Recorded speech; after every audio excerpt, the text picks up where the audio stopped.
ปุ๊บมันยิงปั๊บเลยว่ะพี่ไหนดูตัวตึงหน่อยพี่ดูตัวตึง no guy no no no don't kill me no no พูดภาษาไทยพี่พูดภาษาไทย please Thank you. have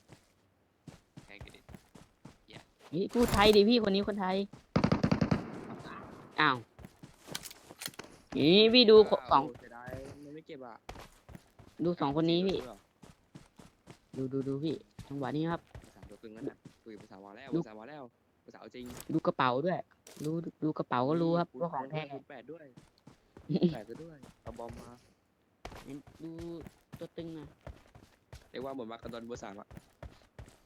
อืมใช่ตอนแรกโอ้ยนี่ตัวตึงของแท้เขามีน้ำว่าC4มาไทย ตัวเนี้ยน็อกตัวนี้เลย แต่มันเจ็บแล้วนะตอนที่ผม Mark ยิง the แต่ผม location ไม่ได้ใช้ลูกกระสุนม่วง ยิงกำลังหิวเลย ดูล็อก เห็น พอดียอกปึ๊บ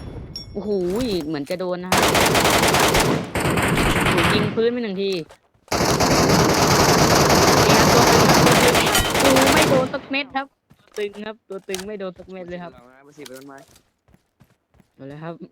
ว่าไงครับเบอร์ 3ของเรา 3บอมไม่ได้เบอร์ 3บอมได้นะ Help! บอมหยอดสวยๆหรือเปล่าปึ้งโอ้เหมือนจะโดนนะครับ 4ไม่ลง เหมือนจะโดนเหมือนจะโดนครับเฮ้ยมันเจ็บแล้วมันเจ็บแล้วมันเจ็บแล้วเพื่อน อุ้ย เอาดิ ระเบิดจริงระเบิดจริง วันนี้ ไป ตะ เล โห ย MK รอเลยเฮ้ยใจเย็น มาแล้ว อย่าเล่นอย่างนั้นสิ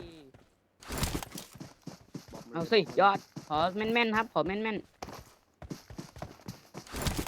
ตรงไหนวะ ๆยังอยู่หลังต้นไม้อยู่ไม่ใช่เหรอครับ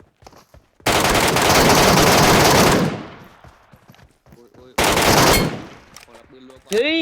อุ้ยตัวตึงว่ะตัวตึงว่ะนี่โดนต่อยด้วย มันเอากระสุนไฟมันลงจากพื้นฐาน ของแท้พี่ เบอร์ 4เมื่อกี้ถือหลังต้นไม้รอดแล้วนะ